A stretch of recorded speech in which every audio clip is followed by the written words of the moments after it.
എൻ്റെ പേര് പിറ്റി, തിരുവല്ലയിൽ നിന്ന് വരുന്നു.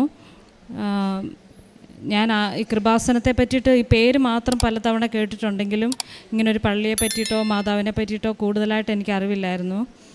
എൻ്റെ ഒരു കസിൻ വഴിയാണ് ഞാൻ ഈ പള്ളിയെപ്പറ്റി മാതാവിൻ്റെ ഇവിടെ ഒരുപാട് അത്ഭുതങ്ങൾ നടക്കുന്നതിനെ പറ്റിയിട്ട് അറിയാൻ സാധിച്ചത്. അപ്പോഴും ഈ ഉടമ്പടി എന്താണെന്നോ പ്രതിഷേധന പ്രാർത്ഥന ഇതൊക്കെ പേരുകൾ കേട്ടെങ്കിൽ ഇതെന്താണ് എന്ന് പൂർണ്ണമായിട്ട് എനിക്കറിയില്ല. അങ്ങനെ ഇരിക്കുമ്പോഴാണ് പെട്ടെന്നൊരു ദിവസം എൻ്റെ പപ്പയ്ക്ക് സ്ട്രോക്ക് വരുകയുണ്ടായി. അത് ലെഫ്റ്റ് സൈഡിലായിട്ടാണ് വന്നത്. അപ്പോൾ ലെഫ്റ്റ് കൈയും അനങ്ങുന്നില്ലായിരുന്നു, സംസാരിക്കാനും ബുദ്ധിമുട്ടായിരുന്നു, ICUലായിരുന്നു. അപ്പോൾ ആ ഒരു അവസ്ഥയിൽ വന്നപ്പോൾ എൻ്റെ ഒരു കസിൻ വീണ്ടും കൃപാസനത്തെ പറ്റിയിട്ട് എന്നോട് പറയുണ്ടായി. അങ്ങനെ ഞാനിവിടെ ഒരു ക്യാൻഡിൽ ലൈറ്റ് പ്രെയർ റിക്വസ്റ്റ് ഇടുകയും അതിൻ്റെ പിറ്റേ ദിവസം പപ്പയുടെ കൈ അനങ്ങുകയും സംസാരിക്കാനുള്ള ആ ബുദ്ധിമുട്ടൊക്കെ മാറി വളരെ നോർമലായിട്ടുള്ളൊരു രീതിയിൽ തന്നെ സംസാരിക്കുവാനും കിടന്നു പോകുമെന്ന് പറഞ്ഞ ഒരവസ്ഥയിൽ നിന്ന് പെട്ടെന്ന് എഴുന്നേറ്റ് ഒരാഴ്ചക്കുള്ളിൽ ഡിസ്ചാർജായി നടന്ന് വീട്ടിൽ പോകുന്ന അവസ്ഥയിലേക്ക് അത്രയും വലിയൊരു അത്ഭുതം നടക്കുകയുണ്ടായി. അതിന് ശേഷമാണ് ഞാൻ ഓൺലൈനായിട്ട് ഉടമ്പടി എടുത്തത്. ഞങ്ങൾ ദുബൈയിലാണ് വർക്ക് ചെയ്യുന്നത്. അപ്പം നേരിട്ട് വന്ന് ഇവിടെ പ്രാർത്ഥിക്കുവാനോ ഉടമ്പടി എടുക്കുവാനോ സാധിക്കില്ലായിരുന്നു. അപ്പം അന്നേരം ഓൺലൈനായിട്ട് ഉടമ്പടി എടുത്തു. ഓൺലൈനായിട്ട് ഉടമ്പടി എടുത്ത് 6 നിയോഗങ്ങൾ ഞാൻ വെച്ചു. ആ വെച്ചതിലൊരു നിയോഗം ഞങ്ങൾക്കൊരു കുഞ്ഞ് വേണം എന്നുള്ളായിരുന്നു. ഞങ്ങൾക്ക് മൂത്ത മകന് 8 വയസ്സോളം ആകാറായി. ഞങ്ങൾ ട്രീറ്റ്മെൻറ്റൊക്കെ എടുത്തതിന് ശേഷമാണ് മൂത്ത കുഞ്ഞുണ്ടായത്. അപ്പോൾ അതിന് ശേഷം ഒരു നോർമലായിട്ടൊരു കുഞ്ഞ് ട്രീറ്റ്മെൻ്റ് ഒന്നും ഇല്ലാതെ ഞങ്ങൾക്ക് ലഭിക്കണമെന്നൊരു പ്രാർത്ഥന എൻ്റെ നിയോഗത്തിൽ ഉണ്ടായിരുന്നു. അപ്പം ഞങ്ങളങ്ങനെ ഒരു 6-7 മാസം മുൻപ് ഞങ്ങൾ നാട്ടിലെത്തുകയും അപ്പോൾ ഇവിടെ വന്ന് ഞാൻ ഈ പള്ളിയിൽ വരികയും പ്രാർത്ഥിക്കുകയും ചെയ്തു. അപ്പം ഞങ്ങളോടൊപ്പം തന്നെ ഞങ്ങളുടെ കുഞ്ഞിനും ഒരു കൂടപ്പറപ്പ് വേണമെന്നുള്ളൊരു വലിയ ആഗ്രഹവും പ്രാർത്ഥനയും അവൻ എന്നും ഉണ്ടായിരുന്നു. അപ്പോൾ അങ്ങനെ ഞങ്ങളിവിടെ വന്നു മാതാവിൻ്റെ സന്നിധി വന്ന് പ്രാർത്ഥിക്കുകയും ചെയ്തു. തീർത്ഥാടന ഉടമ്പടി എടുത്തു ഞാൻ. അതിൽ ഒരു നിയോഗമായിട്ട് ഞങ്ങൾക്കൊരു കുഞ്ഞിനെ വേണമെന്നുള്ളൊരു നിയോഗം വെക്കുകയും ഞാനത് കഴിഞ്ഞ് ദിവസവും അന്ന് ഉടമ്പടി എടുത്ത് അന്ന് തൊട്ട് സ്ഥിരമായി ഞങ്ങൾ കുടുംബ പ്രാർത്ഥനയിലും ഉടമ്പടി തൈലം ഉപയോഗിച്ച് വയറ്റത്ത് കുരിശ് വരയ്ക്കുകയൊക്കെ ചെയ്ത് പ്രാർത്ഥിക്കുമായിരുന്നു.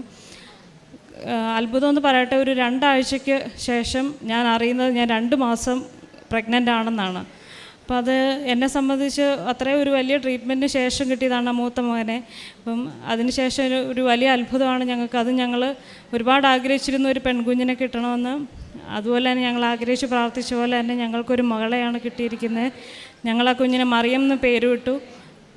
ഇപ്പോൾ കുഞ്ഞിനൊരു 25 ഡേയ്സേ ആയിട്ടുള്ളൂ. വരുന്ന ആഴ്ച ഞങ്ങൾ തിരിച്ചു പോകുകയാണ് ദുബൈയിലേക്ക്. അതെൻ്റെ ഒരു വലിയ ഒരു സാക്ഷ്യമാണ്. പിന്നീട് ഞാൻ ഈ 7 മാസം മുൻപ് ഈ നാട്ടിൽ വന്ന സമയത്ത് എന്നെ മാതാവ് എനിക്ക് കുറച്ച് ആരോഗ്യ പ്രശ്നങ്ങൾ ഇടയ്ക്ക് സംഭവിച്ചു. വയറ്റിൽ കുറച്ച് ഇൻഫെക്ഷനൊക്കെ ആയിട്ട്. അപ്പം അങ്ങനെ ഞങ്ങൾ നാട്ടിൽ വന്നൊരു ട്രീറ്റ്മെൻറ്റൊക്കെ നോക്കാൻ ഉദ്ദേശിച്ച് വന്നതാണ്. ആ വന്ന അതേ ദിവസം എൻ്റെ മമ്മിക്ക് സ്ട്രോക്ക് വന്നു. വളരെ ആരോഗ്യപരമായിട്ടിരുന്ന മമ്മി പെട്ടെന്നാണ് സ്ട്രോക്ക് വന്നു മമ്മി വീഴുന്നത്.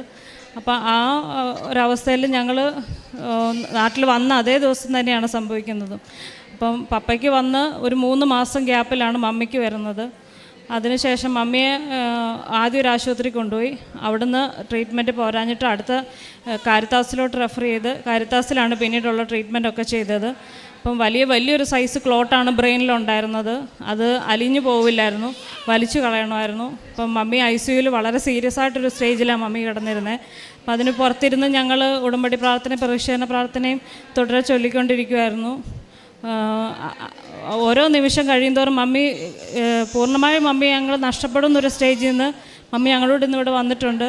പൂർണ്ണ ആരോഗ്യത്തോടുകൂടെ മമ്മിയെ ഞങ്ങൾക്ക് തിരിച്ചു കിട്ടി. ഒരു കംപ്ലീറ്റ് മമ്മിക്ക് റൈറ്റ് സൈഡിലാണ് സ്ട്രോക്ക് വന്നത്. കൈയും കാലിനും ഒക്കെ സ്വാധീനക്കുറവ് വന്നായിരുന്നു. ഒരു 20-25 ദിവസത്തിനുള്ളിൽ മമ്മി പൂർണ്ണമായിട്ട് റിക്കവറായി നടന്നാണ് വീട്ടിലേക്ക് വന്നത്. ആ ഒരു സമയത്ത് ഞങ്ങൾ മാതാവിൻ്റെ വലിയ അനുഗ്രഹങ്ങൾ ഞങ്ങൾക്ക് കുടുംബത്തിനുണ്ടായി. ആ സമയത്ത് മമ്മിക്ക് ഹാർട്ടിന് ഒരു പ്രോബ്ലം പറഞ്ഞു. ഒരു പേസ് മേക്കർ വെക്കണമെന്നുള്ളൊരു ഇത് പറഞ്ഞായിരുന്നു ഡോക്ടർ. ഹാർട്ടിൻ്റെ 2 ബീറ്റിൻ്റെ ഇടയ്ക്ക് ഒരു 5-6 സെക്കൻഡ് ഹാർട്ട് ഇടിക്കാതെ നിൽക്കുന്നൊരവസ്ഥയിലേക്ക് പോയായിരുന്നു. അപ്പോൾ പേസ് മേക്കർ വെക്കുക എന്ന് പറയുമ്പോൾ നമുക്കറിയാം പുതിയൊരു മെഷീനാണ് നമ്മൾ ദേഹത്ത് വെക്കുന്നത്. അപ്പം അത് അങ്ങനൊരിത് വെക്കാതെ തന്നെ മമ്മിക്കൊരു സൗഖ്യം വേണമെന്ന് ഞങ്ങൾ പ്രാർത്ഥിച്ചു. അത്രയും ഗ്യാപ്പിൽ ഒരു ഹാർട്ട് ഇടിക്കാതെ നിൽക്കുമ്പോൾ തീർച്ചയായിട്ടും അത് പേസ് മേക്കർ വെക്കാതിരിക്കാൻ പറ്റില്ലായിരുന്നു. പക്ഷേ അത്ഭുതം എന്ന് പറയട്ടെ, ഞങ്ങൾക്ക് അങ്ങനെ ഒരു അവസ്ഥയിലോട്ട് വരാതെ പേസ് മേക്കറിൻ്റെ സഹായം ഇല്ലാതെ തന്നെ നോർമലായിട്ട് ഹാർട്ട് ഇടിക്കുന്ന ഒരു രീതിയിലേക്ക് പിന്നത്തെ ഒരു റിപ്പോർട്ടിലെല്ലാം നോർമൽ റിപ്പോർട്ടായിട്ട് ഞങ്ങൾക്ക് കിട്ടി. അതുകൊണ്ട് മമ്മിക്കും അങ്ങനെ ഒരു വലിയ സൗഖ്യം ലഭിച്ചു. പിന്നീട് എൻ്റെ മകന് വിട്ട് ഇടയ്ക്ക് പനി വന്നുകൊണ്ടിരിക്കും. ഒരു മാസം ഒരു 2 അല്ല 3 തവണയിലും പനി വന്ന് സ്കൂളിൽ പോകാതൊക്കെ ഇരിക്കുന്നൊരവസ്ഥ വരുന്നുണ്ടായിരുന്നു. അപ്പോൾ അങ്ങനെ ഞങ്ങൾ കുഞ്ഞിന് ഉടമ്പടി തൈലം ദിവസവും ഞങ്ങൾ നെറ്റിയിൽ പുരട്ടി ഉടമ്പടി തേനും കൊടുക്കുമായിരുന്നു. അങ്ങനെ എല്ലാ ദിവസത്തെയും പ്രാർത്ഥനയിൽ ഉൾപ്പെടുത്തുമായിരുന്നു. ഇപ്പോൾ ദൈവം അനുവദിച്ച് കുഞ്ഞിന് വളരെ മൈൽഡായിട്ട് വല്ലപ്പോഴും ഒരു തുമ്മലോ ഒരു ചുമയൊക്കെ വരുന്നത് പോലെയുള്ളൂ. അല്ലാതൊരു സ്കൂളിൽ ലീവ് എടുക്കേണ്ട ഒരു അവസ്ഥയിലോട്ടൊന്നും പിന്നീട് അങ്ങനെ ഉണ്ടായിട്ടേ ഇല്ല. പിന്നീട് ഞങ്ങൾക്ക് തന്നെ ചെറുതും വലുതുമായിട്ട് ഒരുപാട് അനുഗ്രഹങ്ങൾ മാതാവ് സാധിച്ചു തന്നിട്ടുണ്ട്. ആത്മീയമായിട്ട് ഞങ്ങൾ ഒരുപാട് വളരുവാൻ സഹായിച്ചു. പെട്ടെന്നൊരു മുൻകോപമൊക്കെ വരുന്നൊരു വ്യക്തിയായിരുന്നു ഞാൻ. ഒരുപാട് ക്ഷമിക്കുവാനും വളരെ ക്ഷമിച്ച് എല്ലാവരോടും പെരുമാറുവാനും ഒക്കെ ഒരുപാട് എന്നെ സഹായിച്ചു. ഞങ്ങൾ ദിവസവും ബൈബിള് അരമണിക്കൂർ വായിക്കുമായിരുന്നു. പ്രേക്ഷിത പ്രവർത്തനമായിട്ട് ഞങ്ങളുടെ അറിവിൽ കേൾക്കുന്നവരും സഹായം എല്ലാ മാസവും ഞങ്ങളാൽ കഴിയുന്ന വിധം എല്ലാവരെയും സഹായിക്കാൻ പറ്റുന്ന അത്രയും ഞങ്ങൾ ചെയ്യുന്നുണ്ടായിരുന്നു. പത്രമാണെങ്കിലും 2-3 ഭാഷയിൽ കൊണ്ടുവന്ന് ഞങ്ങൾ പല സ്ഥലത്തായിട്ട് കൊണ്ടുപോയി കൊടുക്കാനൊക്കെ ശ്രമിച്ചിട്ടുണ്ട്. ഈശോയ്ക്കും മാതാവിനും തന്നിരിക്കുന്ന എല്ലാ അനുഗ്രഹങ്ങൾക്കും നന്ദി പറയുന്നു.